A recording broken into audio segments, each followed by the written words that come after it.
Braxton. Okay, there we go. I wanted him to see everyone. Okay. In my last speech, I spoke about dementia. How would you guys feel knowing that if you've made a few lifestyle changes, you can lead to preventing something like dementia? You can also prevent kidney disease, heart disease, all sorts of other problems. Of course, there are the genetics that come into it, so you can't always completely avoid it, but you can delay it, you can slow down the process, everything like that. It's actually a lot easier than you think. I know in our audience analysis, the majority of you said that they lived on the lower end of a healthy lifestyle. That is something, especially in this day and age, totally understandable. It's easy to go get a cheeseburger instead of go home and cook. It's easier to throw fruit snacks at the kids instead of chopping up fruit. So what I can say about living a better lifestyle, I've worked in many hospitals, many nursing homes, people that come in for any kind of disease, any broken bones, whatever else, I have seen a huge turnaround a lot faster with people that have led a healthier lifestyle. I currently have a resident who golfed until she was 99, and she is doing great. So what we're gonna talk about today is what we need to work on, how to work on it, and how it's gonna better fit you in life. Oh, there we go.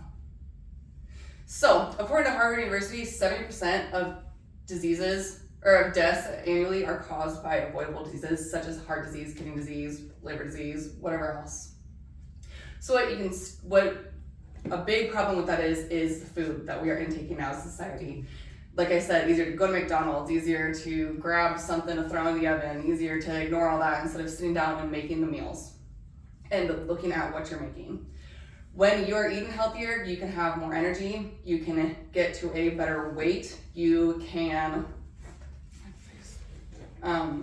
your organs tend to react better, your heart, your kidney, your liver. Once you can get more physically fit, if you can just do, the National Institute of Health states that 30 minutes of getting your heart rate up a day is detrimental. It helps significantly in your entire life.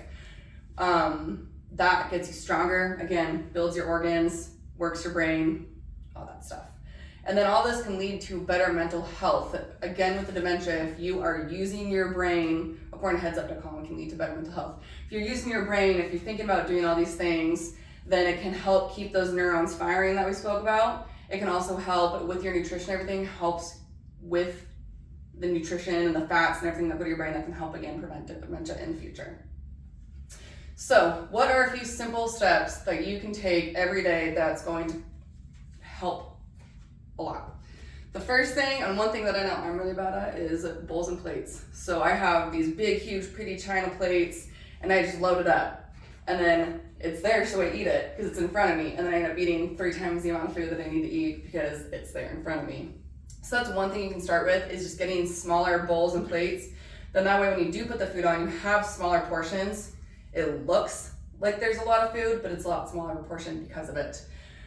Starting with putting on vegetables instead of like throwing on your garlic bread and then your pasta or whatever else. Load your plate up about halfway with the vegetables and then work on eating those vegetables first.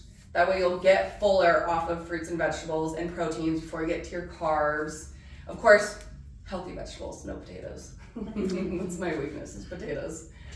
Another thing that I started doing in my house that I noticed was a huge difference is I went through and I threw away, because I'm a snacker, I threw away all the unhealthy snacks. I threw away the Doritos, I threw away the goldfish, I threw away all those, and instead I went and replaced it with things like popcorn. And I'm too lazy to pop popcorn, so I have like the pre-popped, like the white cheddar one, so I can sit there and snack on that. That's a healthier snack than sitting there eating a half a bag of Doritos. And with that, putting fruits and vegetables, I've started getting good at cutting up everything. So when I'm hungry, I'm like, well, I gotta go slice this tomato. I just started pre-slicing everything, and I can snack on my fruits, vegetables, whatever else. And that's helped a lot for me personally. And again, like the National Institute of Health stated, raising your heart rate periodically is a huge help. Taking the steps instead of the elevator. I know that's probably something everyone's heard 1,000 times before, but it really does help. Getting your heart rate up for that little bit of time. Another thing that I started to do is when I spend too much time on my phone, we spoke about that earlier, every 15 minutes I spend on my phone, I have to do 10 jumping jacks. or I have to do 15 push-ups or whatever else. I try really hard to do that. I can't say I'm the best at it, but that's a goal I have.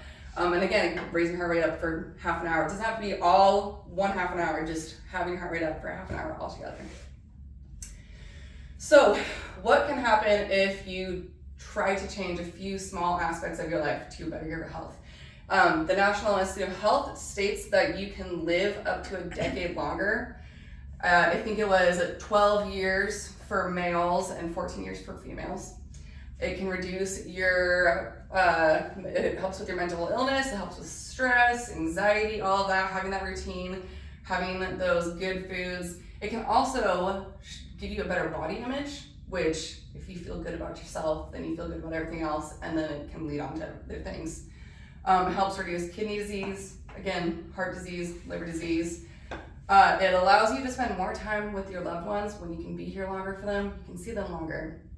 Taking a few steps and showing, especially those kids, having that time to show them like, okay, this is healthier options. It can set your kids up in the future. It can set a good example for them, for other people around you, to see that these few little things that you're changing are going to impact you in such a good way.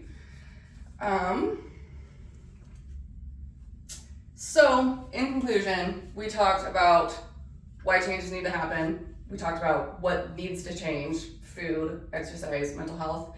How to make a few little small changes. Like I said, taking the steps might take a few extra minutes, but you're gonna get there eventually no matter what. Sometimes waiting for the elevator takes 45 minutes or something. And the benefits of changing your lifestyle, again, are living longer, being healthier, feeling better about yourself, reducing diseases.